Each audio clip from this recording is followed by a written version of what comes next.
Assalamualaikum warahmatullahi wabarakatuh. Perkenalkan, nama saya Budet Amiruddin, NIM G0023103, kelompok A7 FKUNS. Pada kesempatan kali ini, saya akan mempresentasikan tugas anatomi blok 1.2. Untuk tugas yang pertama yaitu tulang penyusun dari antebakii. Oke, jadi yang pertama yaitu os radius. Jadi os radius ini banyak sekali strukturnya, mulai dari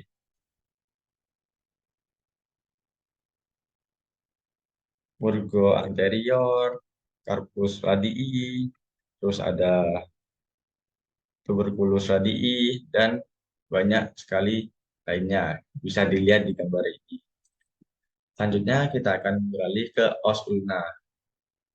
Os ulna itu juga banyak strukturnya, contohnya yaitu fasies prode fasies anterior dan fasies posterior itu yang di sini, dan anterior itu yang di sini.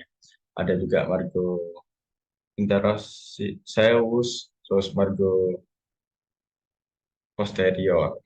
Dan untuk lengkapnya bisa dilihat di gambar.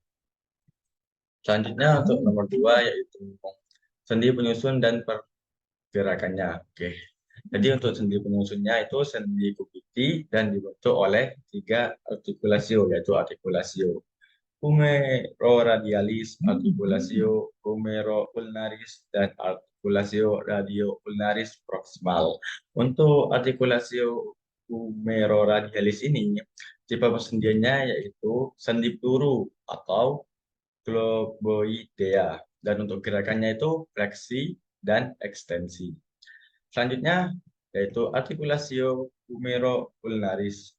Nah, untuk artikulasio humeroulnaris ini tipe persendiannya king limus, yaitu sendi engsel.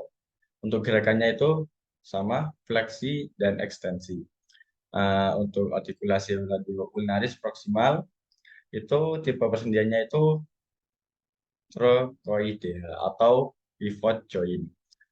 Untuk gerakannya itu bisa rotasi, supinasi, dan pronasi. Selanjutnya ke nomor 3, yaitu sebutkan muskulus ventral dan dorsal dari antebakii, sebutkan inervasi dan fungsinya masing-masing. Oke, yang pertama yaitu bagian ventral. Nah, untuk ventral ini fungsinya untuk fleksi manus. Untuk ventral itu dibagi jadi 2. Yang pertama itu bulbus ventral atau lapisan superficial dan terdiri dari 5 muskulus atau otot. Yang pertama yaitu musculus pronator teres, terus musculus flexor carpi radialis, 3 musculus palmaris longus, 4 musculus flexor carpi ulnaris, dan yang terakhir yaitu musculus flexor digitorum sublimis atau superficial. Untuk origonya sendiri itu epicondylus medialis humeri, untuk inervasi nervus medianus kecuali musculus flexor carpi ulnaris oleh nervus ulnaris. Selanjutnya kita ke bulbus ventral lapisan profunda. Untuk lapisan profunda itu terdapat 3 muskulus, yaitu musculus flexor digitorum profundus, terus musculus flexor pollicis longus, terus musculus pronator quadratus. Untuk inervasinya itu diinervasi oleh nervus interoseus anterior, yaitu cabang nervus medianus, dan nervus ulnaris untuk bagian ulnar musculus flexor digitorum profundus. Selanjutnya kita ke bagian dorsal. Untuk bagian dorsal sendiri itu fungsinya untuk ekstensi manus. Sama seperti bagian ventral, bagian dorsal ini dibagi menjadi 2, yaitu lamina superficialis dan lamina profunda. Untuk lamina superficialis itu terdapat 7 muskulus atau otot. Yang pertama itu brachio radialis, extensor carpi ulnaris longus, extensor carpi radialis brevis, extensor digitorum, extensor digiti minimi, extensor carpi ulnaris, dan musculus anconeus. Untuk origonya itu di epicondylus lateralis humeri dan inervasinya di nervus radialis.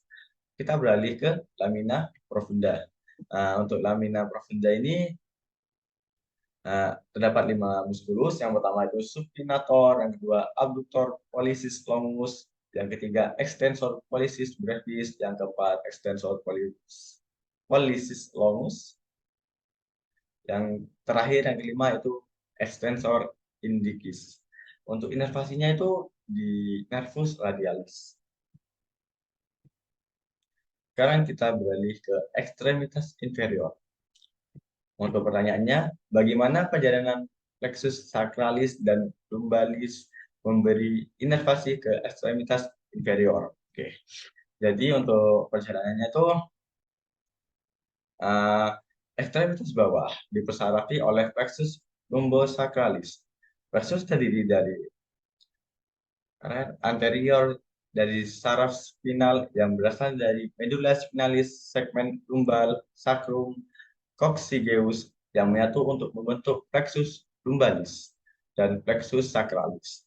Segmen juga disebut sebagai plexus coccygeus. Kedua plexus dihubungkan oleh truncus lumbosacralis yang membawa serat saraf dari segmen medulla spinalis L4 L5 dari plexus lumbalis ke pelvis minor. Secara fungsional, saraf terpenting plexus lumbalis adalah nervus femoralis dan nervus obturatorius.